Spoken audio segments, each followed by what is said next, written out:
Hey guys, it's me Shamsi Sana and welcome to my channel Shamsi's World. Explore the world with Shamsi. So guys, this video is going to be very informative and interesting. So watch the video till the end. So guys, इस video में मैं आपको मिलवाऊंगी एक ऐसे great personality से जिन्होंने अपनी पूरी लाइफ को साइलेंट किलर का नाम कर दिया है. सो गाइस, जिन साइलेंट किलर्स को आप देखने से ही डर जाते हो, पकड़ना तो दूर की बात है और उन्हें अपना दुश्मन समझते हो, पर नहीं, ऐसा नहीं है. वो हमारे इन्वायरमेंटल फ्रेंड्स हैं. तो गाइस, साइलेंट किलर के बारे में तो आप समझ ही जाओगे. जी हाँ, मैं स्नैक्स की बात कर रही हूँ. And guys, do you know there are more than 3000 of species of snakes in the world. And कुछ कंट्रीज़ में स्नैक्स नहीं पाए जाते हैं, जैसे कि Antarctica, Iceland, Ireland, Greenland and New Zealand. And guys, the most venomous snake in the world is inland tiger. So guys, चलते हैं अब बापीदा के पास, द स्नैक सेवर बापीदा के पास. सो चलें.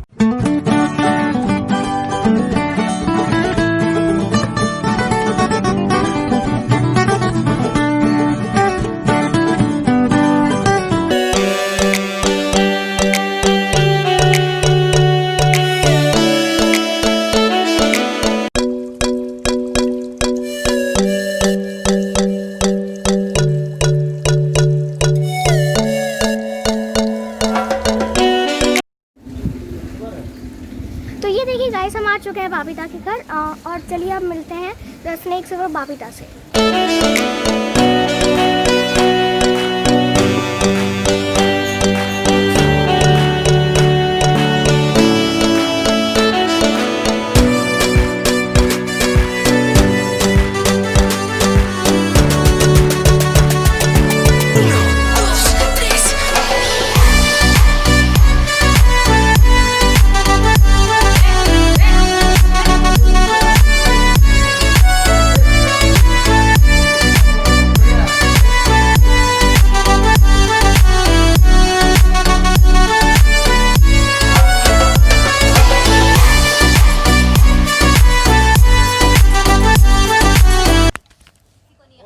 ये नहीं बांध पाती है, इसके जूता का ये नहीं बांध पाती.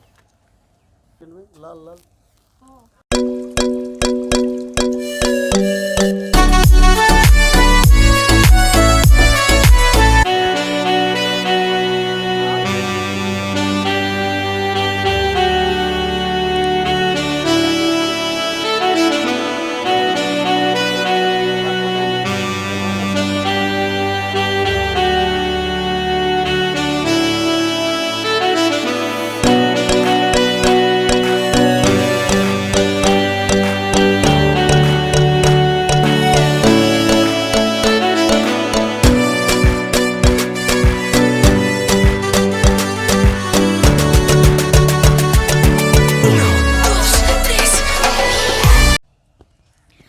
ये देखिए, मैं जिन ग्रेट पर्सनालिटी का बात कर रही थी वो मेरे सामने हैं. और हाय सर, कैसे हैं आप? ठीक है, बहुत बढ़िया. तो सर, मेरा पहला सवाल है कि आपको ये स्नैक सेव करने का आइडिया कब और कैसे आया? एक्चुअली मैं बचपन से ही 2 साल उम्र में, जब हम छोटे थे ना, एक बागान में मेरा मम्मी जो है पानी, जो पौधा होता है छोटा छोटा फूल का पौधा या उसमें पानी पटा रही थी. तो मुझे छोटा बच्चा था, उसको खेलने के लिए गार्डन में हम घूम रहे, तो हम घुटने के बल पे चलते थे. उस समय छोटा बच्चा होता ना, तो हमको दूध का बोतल दिया हुआ था, मिल्क बोतल, हम पी रहे थे. तो मेरा पास से अचानक एक छोटा सा सांप जा रहा था. छोटा, वो स्टिपेट किलबैक बोलता है, इसको हम लोग इधर हुरहुरिया का नाम से जानते हैं. तो मुझे पता नहीं था वो सांप है, रस्सी है, क्या है. तो छोटा बच्चा बहुत समय में ऐसा काम कर बैठा कि तारीफ़े काबिल है.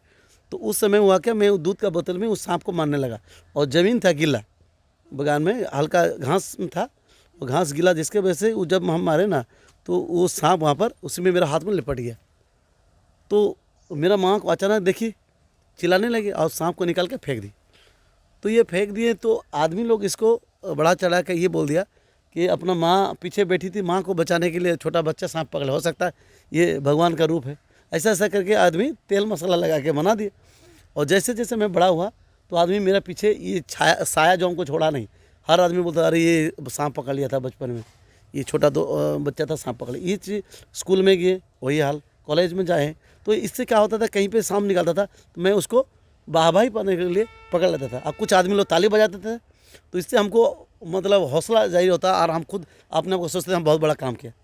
तो ये धीरे धीरे करते गए और आगे बढ़ते गया, सांप भी पकड़ते गए। और उसके बाद जो ये जहाँ जो मैं जॉब के लिए झारखंड आया तो यहाँ पर बहुत आदमी मर रहा था हमारे इस एरिया में। तो उस समय में यहाँ पर एक बच्ची माँ बाप के बीच में सोया था और सांप जो है बच्चे का कान में काटा, वो डेथ कर गया। उसके बाद से मैं जॉब कर रहा था तो प्रोफेशनल सांप को इतना हम गहराई से नहीं लिए थे, लेकिन जब वो बच्चा डेथ किया मैं उसका घर गया था, उसके बाद से मैं वहाँ पर देखा माँ बाप 14 साल का बाद उनका बच्चा आया था ये घर में। और उसके बाद से मैं कसम खा लिया आज के बाद मैं कहीं किसी को मरना नहीं दूंगा। मेरा क्षेत्र में हर जगह, फिर पूरे भारत में हमारा स्टूडेंट है, लगभग 200 से ऊपर स्टूडेंट है, हर जगह आदमी सांप से बचाते हैं। और हम लोग इसी तरह मैं काम चला रहा हूँ। रेल में नौकरी, और रेल हमें बहुत सपोर्ट करता है। उसके साथ साथ पूरे धनबाद नहीं, पूरे ऑल ओवर इंडिया में कहीं पर भी सांप निकालता है उसको निकालते हैं, फिर हम लोग उसको जो है छोड़ देते हैं जंगल में। और ये मेरा टीम एक बना हुआ स्नेक रेस्क्यू टीम पूरे धनबाद में है। तो सर आप स्नेक्स का रेस्क्यू करने के बाद उन्हें क्या करते हैं? हाँ, ये एक्चुअली सांप जो है हमारा पर्यावरण पर मित्र है, ठीक है। इकोसिस्टम में एक सभी का जरूरत है। आप कुछ दिन से देखे होंगे हमारा जो उस पहले छोटा छोटा चिड़िया होता था, बगेरी बोलते हैं, वो चिड़िया गायब हो गया, कौवा गायब हो गया, बहुत सारा पंछी गायब हो गया। इसका पीछे रीज़न क्या पता है? इसके पीछे रीज़न है पॉल्यूशन से नहीं, मोबाइल का रेडिएशन। और इसके कारण बहुत सारा सांप भी मर गया। ये सांप मरा नहीं, सांप बढ़ गया। सांप को ज़्यादातर इसको खाता है गिद्ध, चील, बाज, वो लोग सांप को खाता है, ठीक है, मोर। लेकिन जब मोबाइल के रेडिएशन से सांप का उस पंछी का अंडा घोंसला में ही सड़ गया तो उसका वंश वृद्धि नहीं हुआ। वो धीरे धीरे घोंसला आपका गिद्ध हो गया, बाज हो गया, जो ऊंचे पेड़ में रहते थे सांप को खाते, वो उनका वंश वृद्धि नहीं हुआ, धीरे धीरे कम हो गया और सांप का संख्या बढ़ गया, ठीक है। इसीलिए सांप बढ़ गया, लेकिन इसीलिए घर घर में ज़्यादा सांप घुस रहा। हम लोग उसको रेस्क्यू करते हैं, फिर पुनर्वास के लिए जंगल छोड़ देते हैं ताकि वो सांप जिंदा रहे। और उसी सांप से बनाए हुए जो दवाई है, मेडिसिन है, जो हम इंसान का हर दिन का दवाई यूज होता है, वो बनते रहे। नहीं तो अगर सांप कल मर जाएगा तो दवाई हमको नहीं मिले। सांप काटने के बाद जो एंटीवेनम लगता है, किडनी का जो कैंसर होता है ना, कैंसर को पहली बार पता लगाने के लिए जो इंजेक्शन दिया जाता है वो सांप का जहर से बनता है। ऐसा बहुत सारे मेडिसिन है सांप का जहर से बनता है। इसीलिए ये बहुत ज़रूरी है और बचे रहना ज़रूरी है। ये ऊपर वाला भगवान जो सुप्रीम पावर बैठे हुए हैं, ये जो भी चीज़ दिए हैं वो हम इंसान के लिए कुछ किसी ना किसी रूप में काम के लिए ही दिए हुए हैं, ठीक है। तो इसीलिए ये एक दूसरे से, एक सांप मेंढक को खाता है, मेंढक उससे छोटा प्राणी को खाता है, उसका छोटा। अगर काल सोच लीजिए सांप खत्म हो गया तो ये मेंढक इतना ज़्यादा हो जाएगा, हर जगह मेंढक ही मेंढक न जाएगा, क्योंकि उसका खाने वाला तो कोई नहीं। फिर मेंढक जो छोटा मोटा कीड़ा खाता है, अगर मेंढक खत्म हो वो बढ़ जाएगा। फिर उसका जो आगे इस तरह है, छोटा छोटा आप लार्वा देखते हैं ना, ये जो मच्छर का जो अंडा होता है वो लार्वा बोलते हैं उसको, वो मच्छर है, वो भी कीड़ा खाता है, छोटा छोटा पंछी खा लेता है। वो भी अगर नहीं रहेगा तो मच्छर इतना ज़्यादा बढ़ जाएगा, वो रह नहीं पाएंगे। तो सर मेरा थर्ड क्वेश्चन है कि how to differentiate between a venomous snake and a non venomous snake? हाँ, ये अच्छा सवाल है।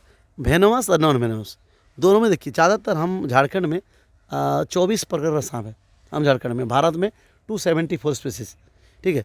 इसमें से ज़्यादातर हम लोग यहाँ नज़र ही आता है 3-4 सांप जहरीला। एक है कोबरा, स्पेक्टिकल को जिसको हम लोग गोहमन के नाम से झारखंड में जानते हैं, ठीक है। इसके बाद आता है करैत, ये रात को ही ज़्यादातर मिडनाइट में ही निकलता है और बाइट भी करता है मिडनाइट में, और इंसान का बिस्तर में ज़्यादातर बाइट करता है। ये लंबी हो जाएगा, बाद में बात करें। और ये ब्लैक में वाइट रिंग वाला होता है, ये कॉमन करैत। और तीसरा हो गया सॉस के रसल वाइपर, ये हमारे झारखंड में बहुत ज़्यादा पाया जाता है रसल वाइपर, झारखंड में उसको चहर चंदा का नाम से जानते हैं। और चौथा हो गया बैंडेड करैत, काला पीला बैंड वाला एक करैत घर में निकालता है, त्रिभुजा रेक्टेंगुलर होता है वो। ये 4 सांप लगभग जहरीला है। कुछ सांप है और जहरीला झारखंड में, लेकिन वो अक्सर पाया नहीं जाता, जैसे कि पीट वाइपर जंगल में रहता है, ग्रीन पेड़ में रहता है। कुछ ग्रीन सांप स्नैक होता है, ग्रीन ट्री वाइपर, जिसको हम लोग वाइन स्नैक बोलते हैं, ग्रीन वाइन स्नैक, वो होता है, लेकिन माइल्ड वेनमस होता है। मतलब छोटा बच्चे को, 12 साल के नीचे बच्चे को काटेगा तो ही असर करेगा, ठीक है। आप पहचानना है कि जो वेनमस है वो जैसे ही इंसान को देखता है तुरंत भागने की कोशिश करेगा, ज़्यादातर सांप है। और नॉन वेनमस ने वो भी स्पीड होता है, लेकिन उसका जैसे कोबरा हो गया, उसका गर्दन पतला होगा, मुंह जो है लंबा होगा, ठीक है ये। और जो वेनमस होगा उसका मुंह जो है बत्तख की तरह होगा, उठा हुआ, ऐसे उठा रहेगा ज़्यादातर।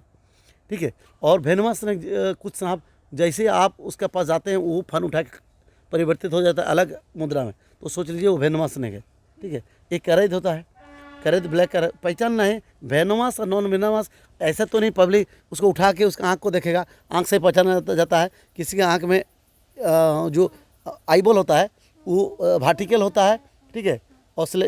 और जो राउंड होता है वो ज़्यादातर वेनोमस होता है। लेकिन फिर अगर आपका कोबरा में राउंड होता है, लेकिन रेड स्नेक भी राउंड होता है। तो ये डिफरेंसेस बहुत बड़ा है। नॉर्मली हम लोग जानते हैं वेनोमस नॉन वेनोमस में अंतर यही है कि वेनोमस का जो स्केल होता है ज़्यादातर पीला। अगर बॉडी का सबसे पहले आप कोई भी सांप को ईजी सबसे पहचाने, सांप का बैक साइड में पीछे में अगर येलो कलर है तो वो नॉन वेनोमस है, और अगर वाइट है वाइटनेस है तो वेनोमस। यही एक पहचान, नहीं तो और बहुत सारा है, लेकिन वो आदमी नॉर्मल आदमी नहीं पहचान सकता। जो उसका बारे में रिलेटेड रखते हैं, जो संबंध रखते हैं सांप के बारे में पढ़े लिखे, वही बता पाएंगे तो वेनोमस क्या है और नॉन वेनोमस क्या है। और सर अगर किन्हीं को अगर स्नेक बाइट हो जाता है तो वो घर पर फर्स्ट एड कैसे हो सकता है उसका? हाँ, एक्चुअली सर्पदंश में सबसे पहला हम लोग बात करते हैं, सबसे पहला फर्स्ट एड है उस मरीज को पब्लिक का जो भीड़ होता है उस भीड़ से हटा दी, पहला फर्स्ट एड है। क्यों फर्स्ट एड है? क्योंकि किसी इंसान को सांप काटता है गांव देहात में तो आदमी तुरंत उसमें 2-4 बात करने लगता है, ये तो गहुमन है बहुत जहरीला सांप है, ये तो करे थे बहुत जहरीला सांप है। वो जो मरीज होता है उस जैसे से सुनते रहेगा ना तो उससे वो हाइपरटेंशन बढ़ता है, डर पैदा होता है और स्ट्रोक भी कर सकता है। इसलिए पहला प्राथमिक उपचार है उस जगह से ज़्यादा भीड़ को हटा दे, और जो समझदार व्यक्ति रहे वो उसका सामने ये बोले ये तो जहरीला सांप नहीं है, ये काटने से कुछ नहीं होता है, ताकि उसको मनोबल ये बड़ा आत्मशक्ति बढ़े और वो कम से कम हॉस्पिटल तक सर्वाइव कर से पहुँच सके। ये पहला ही ये इसका ये प्राथमिक उपचार है ये। उसके बाद आपको करना क्या है, वो साधारण सी बात है, घर में कपूर होता है, उस कपूर को डस्ट बना लीजिए, एक कपड़ा रखिए, उस कपड़ा में रख के उसको पोटली बना लीजिए और बना के उसको नाक का पास दोनों छिद्र में रखिए और जोर जोर से खींचिए, जैसे उसका स्मेल जो है पूरा लंग्स में जाए, ठीक है। तीसरा है अगर तुलसी का पत्ता होता है, तुलसी का पत्ता को पीस ले और 1 गिलास उस मरीज़ को पिला दे। हाँ, ज़्यादा कम क्वांटिटी में हो बेटर है, ज़्यादा पानी उसमें पिलाना नहीं है, ठीक है। ये 3 फर्स्ट एड है। उसके बाद जो है जिस हाथ में काटे उस हाथ में सीलिंग मेथड करना है। सीलिंग मेथड का मतलब आपको हम बता रहे हैं। सीलिंग मेथड का मतलब जैसे ये हाथ में हमको बाइट गए हैं, एक चौड़ा पट्टीदार कपड़ा लेना, चाहे वो क्रैब बैंडेड हो, अगर कुछ नहीं है घर में माँ का साड़ी होता है ना, उस साड़ी का जो पाड़ होता है थोड़ा सा चौड़ा होता है, मोटा होता है, उसको फाड़ लीजिए और उसको यहाँ से यहाँ अगर बाइट किया तो यहाँ से आपको गोल घुमा के पूरा यहाँ तक सीलिंग मेथड करना है। फिर उसको बेंड कर देना है, फिर यहाँ से एक लकड़ी लगाना है या स्केल लगाना है, कोई भी ऐसा सख्त रखना ताकि इसको आधार बने, ये हाथ ये यहाँ से बेंड ना हो, ये बेंड ना हो, और यहाँ से रख के फिर एक बार बांध दीजिए। फिर इसको गर्दन में फ्रैक्चर होने के बाद टांगते हैं ना, हाथ पैर फ्रैक्चर के बाद कैसे हाथ में बांधते वैसे बांधना।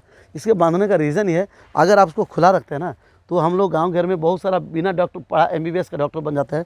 कोई भी आगे कहा हुआ भाई हाथ उठाएगा, जितना भी हाथ उठाइए पंपिंग होगा और जहर जो है आपका बॉडी में ज़्यादा बढ़ेगा, ज़्यादा सर्कुलेट हो जाएगा, फिर दिक्कत हो जाएगा। लेकिन अगर ये कोई जगह में आप बांध के रख देते हैं तो उसको हर आदमी ज़बरदस्ती नहीं खुल के देखेगा, खोल के कोई देखेगा तो ऐसे देखेगा, तो इससे क्या होगा, ये जगह स्थिर रहेगा, ये मेरा स्थिर है, तो ये जहर जो है सर्कुलेट नहीं होगा। समझ गए? मेरा 5th क्वेश्चन है कि अगर किसी को आपकी हेल्प की ज़रूरत हो तो वो आपसे कैसे कांटेक्ट कर सकते हैं? दोस्तों पहला तो ये है, अगर किसी भी ऐसा स्नेक बाइट हो और उनका पास पैसा नहीं है इलाज करने के लिए या कोई डॉक्टर रिस्क नहीं ले रहे हैं, तो उस परिस्थिति में आप तुरंत जो है हमें हमारा गूगल में नंबर मिल जाएगा, आपको बापी दा स्नेक एक्सपर्ट सर्च करेंगे गूगल में मिल जाएगा। हमारा साइट है www.snakerescueteam.com। उसके बाद जो है हमारा बापी दा स्नेक एक्सपर्ट यूट्यूब चैनल, वहाँ भी कांटेक्ट कर सकते हैं। हमारा नंबर भी ये इनका डिस्प्ले में दे दिया रहेगा। और इनके साथ साथ अब जितने भी इनका फॉलोअर्स देख रहे हैं इन सभी को अनुरोध है कि आप जो है इस बच्ची को जल्द से जल्द सब्सक्राइब करिए। बच्चे में मैं एक बहुत बड़ा हुनर देखता हूँ, और इतना छोटा बच्चा में इतना बढ़िया स्पीच बोलने का, इतना बढ़िया स्पीच ये बोलता है कि वो बहुत आगे जाएगा बच्चा। और सभी को अनुरोध है, जितना मेरा फॉलोअर्स भी देख रहे हैं उनको जल्द से जल्द सब्सक्राइब कर ले, आपको बहुत मज़ा आएगा इनका यूट्यूब में। और ये बच्चा लाइव में बहुत आगे बढ़ेगा, ये मेरा आशीर्वाद है। और आप सभी को इनको सपोर्ट का ज़रूरत है। और एक चीज़ कहना चाह रहा हूँ कि इनके डिस्प्ले में भी नंबर रहेगा मेरा, और इनको भी कॉल कर सकते हैं, यहाँ से हमें संपर्क कर सकते हैं। सो गाइस ये आपने देख लिया, सो थैंक यू सर हमसे बात करके। और गाइस आपको इनका कांटेक्ट नंबर डिस्क्रिप्शन बॉक्स में मिल जाएगा। आप कहीं से भी हो, आप कभी भी इन्हें कांटेक्ट कर सकते हैं, और 24/7। और if you like this video then please like, share and subscribe. So bye guys, thank you, thanks for watching.